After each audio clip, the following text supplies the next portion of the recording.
Prince Andrew and Sarah Ferguson have been playing the ultimate game of romantic musical chairs for nearly 3 decades, and honestly, it's giving me whiplash.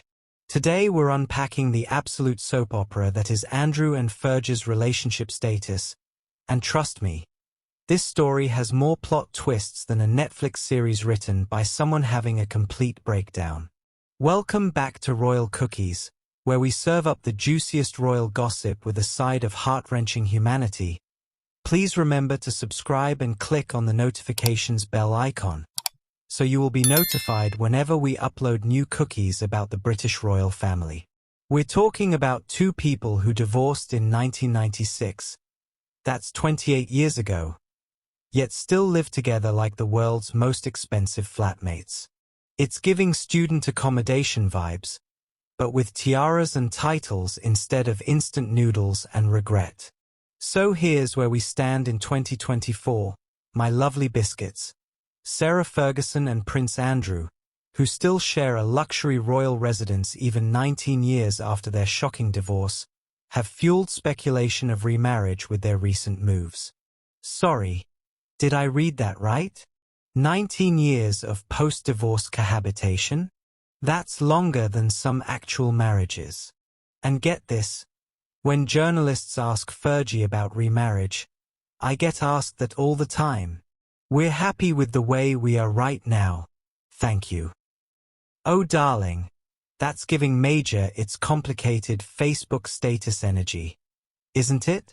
Like when your ex still has half their stuff at yours but you're just friends. The absolutely wild part? They're out here attending royal events together like nothing happened. It's giving divorced parents who still carpool to school pickup energy. Except the school is Windsor Castle and the car costs more than most people's houses. Right?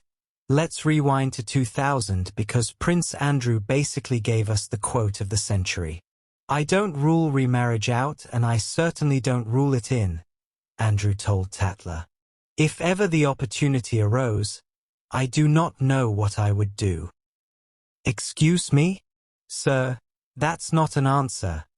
That's a philosophical dissertation on commitment issues. That's like being asked if you want tea and responding with, well, what ist? Really? Mate, it's a yes or no question. This is peak royal fence-sitting. People. He's sitting so firmly on that fence, he's basically become part of the garden furniture. And can we talk about that phrase, if ever the opportunity arose? What opportunity? You literally live together. You share the same postcode. The opportunity is there. Andrew. It's been there for 2.5 decades. Let me paint you a picture. Royal Cookies. Imagine divorcing someone, keeping their last name, moving back in together, and then spending the next 28 years in relationship limbo. That's not a love story. That's a housing crisis with better jewelry. They're living at Royal Lodge together like the world's most expensive sitcom. I'm genuinely convinced there's a Netflix crew following them around because this setup is unreal. It's giving The Odd Couple, but with actual crowns instead of metaphorical ones. And here's the kicker. This arrangement apparently works for them.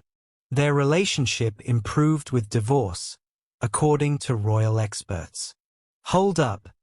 Their relationship got better after they legally said, nah, this isn't working. That's like saying your car runs better after you remove the engine.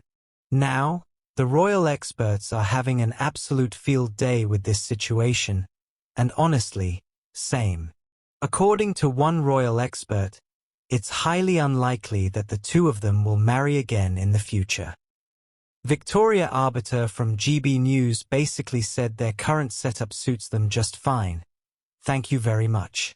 But here's my question. If it ain't broke, why are we all obsessing over fixing it? They've created the perfect relationship loophole. All the benefits of marriage without the legal paperwork. It's giving why buy the cow when you get the milk for free energy. Except the cow lives in a palace and has a title. Think about it logically. They've been doing this dance for longer than TikTok has existed, longer than most of us have been alive, longer than some countries have existed. At this point, remarrying would be like putting a bow on a perfectly wrapped present. Unnecessary, but somehow everyone wants to see it happen. Let's be brutally honest here. Royal cookies. Andrew isn't exactly riding high in the popularity stakes right now. He's Britain's least popular royal, according to YouGov polling. Ouch! That's got to sting more than stepping on a Lego barefoot. So imagine being Fergie right now. You're supporting your ex-husband through arguably the most difficult period of his life. You're battling your own health challenges. Because let's not forget Sarah was diagnosed with malignant melanoma in January 2024. And everyone's asking if you're going to remarry the least popular member of the royal family. It's like asking someone if they want to buy a house that's currently on fire. Sure, it might have good bones, but the timing is questionable. But here's what I find absolutely fascinating. Through all the scandals, all the drama, all the public relations nightmares, Fergie has stood by him. That's either the greatest love story ever told or the most expensive friendship arrangement in history. Why are we all so invested in whether these two get back together? It's because their story is wild. They're living proof that sometimes the most unconventional arrangements work better than traditional ones. Think about it. They've managed to co-parent successfully, maintain a friendship, support each other through scandals and health scares, and they still haven't killed each other after nearly 3 decades of close proximity. That's more successful than half the married couples I know. Plus, let's be real. We love a comeback story.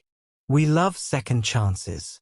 We love the idea that true love can survive divorce papers, public scandals, and living together for 28 years without strangling each other.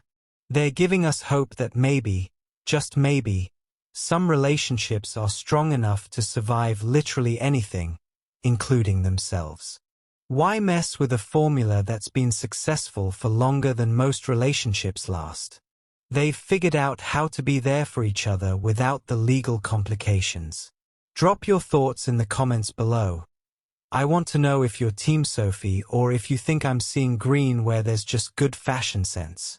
If you're obsessed with royal strategy and environmental impact like I am, make sure you're subscribed to Royal Cookies because we're serving up the most sustainable royal content on YouTube.